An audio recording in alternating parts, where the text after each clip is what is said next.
The Department of Veterans Affairs is investigating any incidents of anti-Christian bias within the agency.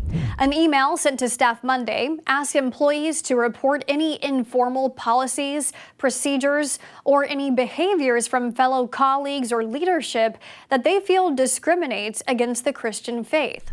The memo falls in line with an executive order signed by President Trump in February, ordering the Secretary of the VA, among more than a dozen agency heads, to partake in the newly formed federal task force to eradicate anti-Christian bias. The order stating, "My administration will not tolerate anti-Christian weaponization of government or unlawful conduct targeting Christians." The law protects the freedom of Americans and groups of Americans to practice their faith in peace, and my administration will enforce the law and protect these freedoms. My administration will ensure that any unlawful and improper conduct, policies, or practices that target Christians are identified, terminated, and rectified. The email to staff from the VA Secretary Doug Collins states the task force will review instances submitted by peers of perceived anti-Christian discrimination. The email included examples of conduct this would apply to.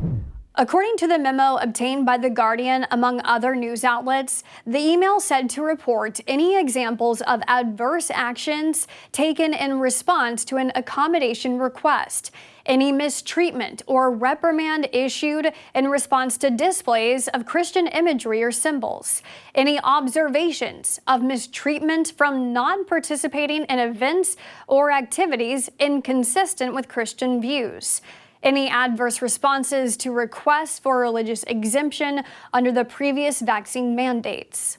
News of the internal memo was met with criticism from some Democratic lawmakers, like Senator Richard Blumenthal, who posted on X, "While religious discrimination must be forbidden and fought, this internal VA memo lacks any factual basis or rationale. It raises the specter of dividing the veteran community, favoring some religions over others."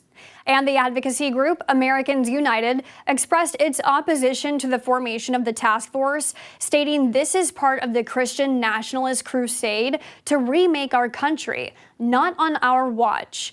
Americans United and our hundreds of thousands of supporters across the country will not stop fighting for church-state separation until this nation lives up to its promise of freedom without favor and equality without exception. The order from the Trump White House to address bias and discrimination against Christians is similar to an order from the Biden White House addressing bias and discrimination against Muslim and Arab Americans.